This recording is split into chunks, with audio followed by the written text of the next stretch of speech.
Hey, so today I'm going to do something a little different. It's not even Mopar related. It may be adjacent, but really not. I'm going to be talking about the Fox Body Mustang and how it actually made modern muscle happen. And because it truly did a lot.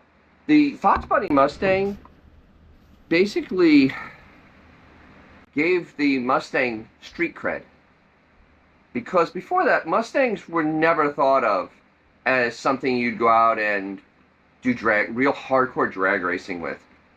And I know I'm going to hear the comments below, blah, blah, blah. But I remember as a kid, growing up in New York City, my youngest age, like being 7 or 8 years old, my uncle always had cars.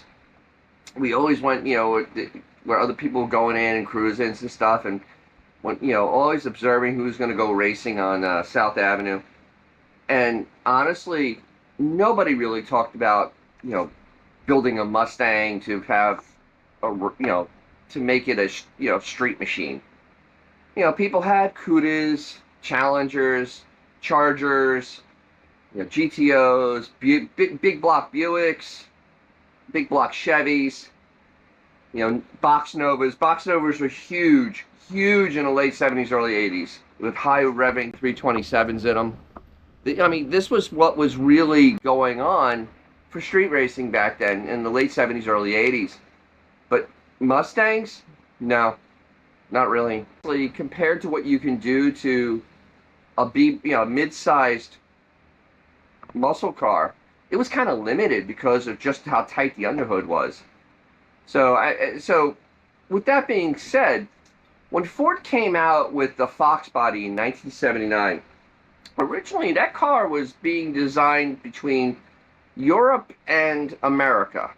And they were trying to make it more like a European touring car than a muscle car, because they had the Mustang 2 before, which was okay, but it truly didn't embody any of the original Mustang power.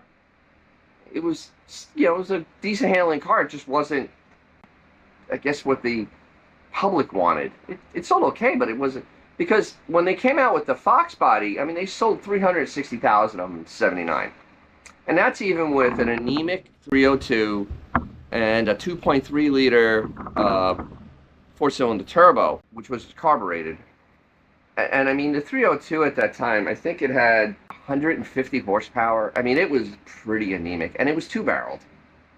In fact, the Fox Body in '80 and '81 went to the 4.2 liter, which was an absolute piece of garbage. Nobody remembers that motor existed, even though Ford used it for 80 and '81, even into '82 in the Thunderbirds and Cougars. But it was such a anemic little engine, nobody wanted it. It made 120 horsepower. It just was not anything anybody wanted. It was a sleeved down 302. It just had nothing. So Ford, and you got to remember the time frame for this, because in '79 we had another gas crisis. That's why that 4.2 got it put into the Mustangs, the automatics, and the 302 very anemically with two barrel was with the stick, 4 speeds. In '83 that all changed though, and this is where the dawn of the new American car. We came out of the Malaise. This was the coming out of the Malaise, and Ford led the way of the Malaise revival. '83, you had the Aero Thunderbird came out, and then you also had the Mustang 302 with a 5-speed in it, and it was still two-barreled at that point, but the engine on its path, very much so. So then, in '84 is when they put the 4-barrel on it, which was a tiny 585 CFM Holly. It got factory headers, better intake manifold, and it started, and they changed away from having the Ford running horse and the grill to having the Ford Blue Oval on the front, and they had that more modern lattice grill at that point. So that was really where it all started coming together for this car. But then '85 is where it fully hit its full stride. It had a full roller engine, so it had a roller camshaft in it, roller lifters, still had the 585 CFM 4-barrel on it, headers. The year before, they had introduced quad shock to help with axle hop, and and it had, for the second year, or the third year, it now had the T5 5-speed. And it made 210 horsepower. Now that doesn't seem like a lot, but Ford was actually being very coy with this car, because when this car got taken out just for normal drag racing test, it ran 14.7. Nothing done to it, with that tiny carburetor on it. Now, there was I can't find the article. I remember reading this in the 80s. They tested three or four old muscle cars. So they had a Charger RT Hemi, they had a 455 Buick, they had a 454 Chevelle, and I think they had like a Torino, like a 429 Torino, and then they had a Mustang GT, a Pontiac Trans Am, a Camaro IROC, and they did a drag racing test. And that Mustang, in stock form, was faster than the slowest old muscle car. So it was actually in that realm of being a real muscle car at that time. And a lot of the road tests, if you look at for a lot of muscle cars, because the tires were garbage, and setting them up just factory, they really weren't super. Most of them ran 15 seconds all day long. But the Mustang GT, not only did it bring back that it was going to be high performance brought back to America, but it also now made the Mustang the car that you wanted to build to race on the street, because it was highly modifiable. Because you started with a strong VO2, which was, a very, very durable engine. You already had a complete roller drivetrain in it. You just needed to add carburation and maybe just work on the heads. And you had a, carburation, some head work, and you had a 13-second car. When you started really getting into heavy duty stuff, and you put drag slicks on it, did a little weight reduction, a little more work on the engine, you were in the 12s with those. And I mean, they were legitimately fast cars. They could run with anything. I know in '86 they went to fuel injection. It was the first car with sequential fuel injection. Well, not the first car. There were other Fords, but Ford went to sequential fuel injection in '86, and that was even before General Motors did their multi-port fuel injection. I think that was in '87, and Chrysler, of course, didn't even bring real fuel injection to the late '90s. And we really, at this point, Chrysler was a non-factor in this whole mix, because at that point they had just front-wheel drive turbo cars, Daytona.